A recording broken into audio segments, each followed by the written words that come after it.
என்னப்பா சம்பளம் கொடுத்துட்டேன், சம்பளம் வாங்க நீ என்ன பண்ண அப்படின்னு சொல்லி கேட்பாங்க. அந்த வயறுக்கல்ல ஒவ்வொரு கல்லையாக எடுத்து எடுத்து குளத்துல வீசிக்கிட்டு இருந்தார்.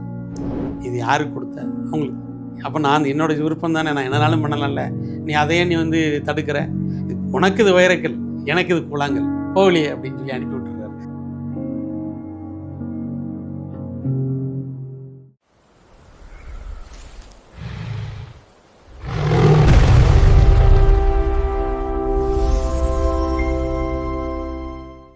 அது ஒரு சில முதலாளிகள் இவங்கெல்லாம் ஒரு பழக்கம் வச்சுருக்காங்க. தன்னோட லேபர் வேலை செய்கிறவங்க அவங்களுக்கெல்லாம் பணத்தை கொடுக்கறது, சேலரி கொடுத்துட்டு அந்த சேலரி அவர் என்ன எப்படி செலவு பண்ணுறார் அப்படிங்கிறத ஃபாலோ பண்ணக்கூடிய தன்மை இருக்கும். என்னப்பா சம்பளம் கொடுத்துட்டேன், சம்பளம் வாங்க நீ என்ன பண்ண அப்படின்னு சொல்லி கேட்பாங்க. இது எல்லாமே ஒரு தவறான அணுகுமுறை. அவருக்கு நம்ம கொடுக்க வேண்டிய பணத்தை கொடுத்துட்றோம், அவர் என்ன செலவு பண்ணாலும் நமக்கு ஒன்றும் இல்லை, அது பின்னாடியே போகக்கூடாது. ஏன்னா பணம் நம்ம நம்ம கையில் இருக்குது, அந்த சேலரியை அவர் கொடுக்க வேண்டிய பணத்தை நம்ம கொடுத்துட்றோம், அந்த பணம் அவரோடு சேர்ந்து போகுது. நம்ம அந்த பணத்தை பின்னாடி அவர் கூட போக வேண்டிய அவசியமே இல்லை. அது நம்ம கையிலேருந்து போனோடனே இந்த பணத்தை நம்ம மறந்துடணும், பின்னாடியே போகக்கூடாது. இதுக்கு இது ராமகிருஷ்ண பரமஹம்சர் அவங்களோட வாழ்க்கையிலேருந்து ஒரு விஷயத்தை புத்தகத்தில் படித்தோம். அப்போது அவர் தன்னோட ஆசிரமத்தில் இருக்கிறாரு. ஒரு தொழில் முனைவர், வைர வியாபாரி, ரொம்ப டல்லாக இருந்திருக்குது, வியாபாரம் ரொம்ப சரியாக போகலை. உடனே இவர்கிட்ட வந்து பார்த்துட்டு ஆசீர்வாதம் வாங்கிட்டு, ஐயா ரொம்ப பிஸ்னஸ் கம்மியாக இருக்குது, அதனால் கொஞ்சம் எனக்கு ஆசீர்வாதம் பண்ணி கொடுங்க, நானும் தொழில் பண்ணி கொஞ்சம் மேன்மை ஆகிக்கணும் அப்படின்னு கேட்குறாரு. அவர் வழக்கமாக யார்ட்டையுமே பெருசாக பேசுகிற பழக்கம் கிடையாதுனால சரி சரி போ அப்படின்னு சொல்லி அனுப்பி விட்டுறாங்க. இவர் போய் வியாபாரத்துக்கு போகிறாரு. சுவாமிஜியை பார்த்துட்டு போனதுக்கப்புறம் அவரோட வாழ்க்கையில் நல்லா செழிப்பு வந்துடுது.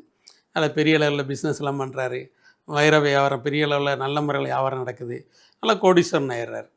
அப்புறம் ஒரு சமானிங் திடீர்னு ஞாபகம் வந்துருச்சு, ஆமாம் ஆமாம் நம்ம இவ்வளோ பெரிய பணக்காரனுக்கு யார் காரணம்? சாமிஜி தானே காரணம். அவங்கள போய் நம்ம பார்க்கணுமே, நான் மறந்துட்டோமே பிஸியிலன்னு சொல்லிட்டு ஒரு வேண்டுதல் பிரகாரம் ஒரு 50 வைரக்கற்களை எடுத்துகிட்டு சாமிக்கு வந்து கொடுத்துடணும்னு சொல்லிட்டு வர்றாரு. ஆசிரமத்தில் வந்து உட்காந்தோன்னா கால் மாட்டில் தியானத்தில் இருந்தார், கால் மாட்டில் வச்சுட்டு கும்பிட்டுட்டு, உங்களுக்கு நான் வேண்டுதல் மனசில் வேண்டியிருந்தேனுங்க, இந்தாங்க இதை வச்சுக்கோங்கன்னு சொல்லிட்டு அந்த கல்லை கொடுத்துட்டு நாங்கள் அந்த ஒரு ஓரம் போய் உட்காந்து தியானம் பண்ணுறாரு அவர். பரமஹம்சர் அதை கையில் எடுத்துகிட்டு அப்படியே அந்த கல் பொட்டலத்தை எடுத்துகிட்டு வீட்டுக்கு முன்னாடி ஒரு இது குளம்பு இருக்குது, அதில் வந்து அவங்க அந்த நல்லா சம்பளம் போட்டு உட்காந்துட்டு அந்த வயறுக்கல்ல ஒவ்வொரு கல்லையாக எடுத்து எடுத்து குளத்துல வீசிக்கிட்டு இருந்தார். அப்போது இவர் வைர வியாபாரி தியானத்தை முடிச்சுட்டு வந்து பார்த்தா ஒவ்வொரு கல்லாக தூக்கி தூக்கி போட்டுட்ருக்கிறார். உடனே இவருக்கு பக்குன்னு ஆகிடுச்சு, என்னடா வைரக்கல் நம்ம கொடுத்தோம், ஒவ்வொன்றும் எவ்வளோ விலை மதிப்புள்ளது, இது ஒவ்வொன்றா தூக்கி தூக்கி தண்ணியில் போட்டுக்கிட்டு இருக்காங்களே, என்ன இது இப்படி பண்ணுறாருன்னு சொல்லிட்டு ஓடி போய், சாமி சாமி இதெல்லாம் வைரம் சாமி அப்படின்னு. அப்படின்னா என்ன அப்படின்னு கேட்குறாரு.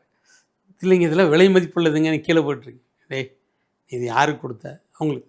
அப்போ நான் என்னோட விருப்பம் தானே, நான் என்னனாலும் பண்ணலாம்ல, நீ அதையே நீ வந்து தடுக்கிற, உனக்கு இது வைரக்கல், எனக்கு இது கூழாங்கல், போகலையே அப்படின்னு சொல்லி அனுப்பி விட்டுறாரு.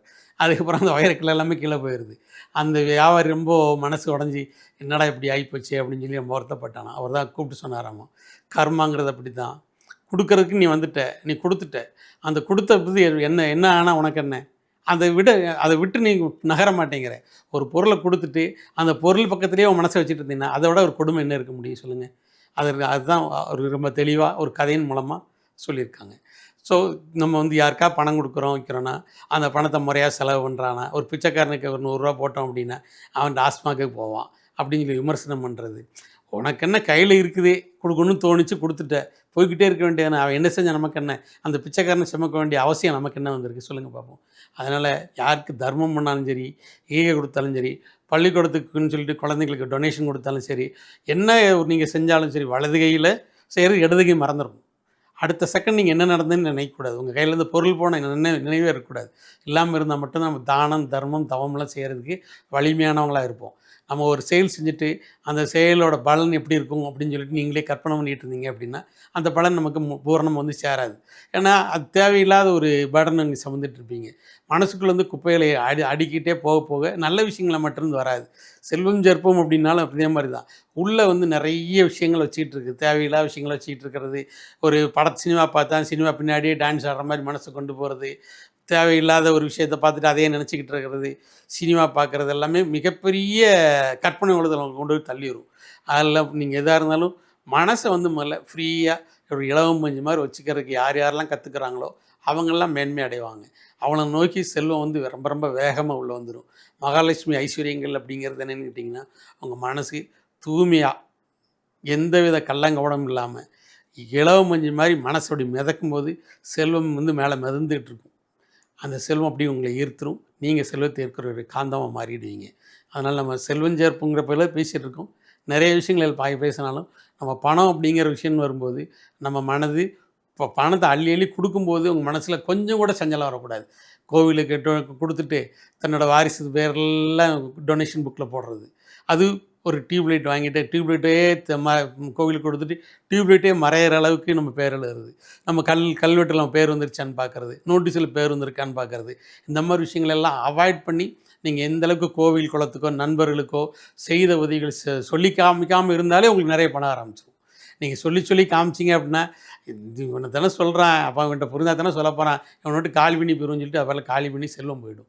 செல்வம் போகாம நம்ம செல்வத்த தக்க வைக்கிறதுக்கு மிக முக்கியமானது, நம்ம கையில வர செல்வத்த யாருக்குனாலும் தானம், தர்மம், தவம் பண்ணிட்டு குடுத்துட்டே இருக்கணும். யாருக்கு குடுத்தோங்கிற எண்ணமே இருக்கக்கூடாது. இந்த கம்யூனிட்டிக்கு தான் குடுக்கணும், இந்த கம்யூனிட்டில தான் குடுக்கணும், நம்ம சொந்த பந்தத்துக்கு குடுக்கணும் அப்படிங்கிற எதுவுமே சிந்தனை இருக்கக்கூடாது.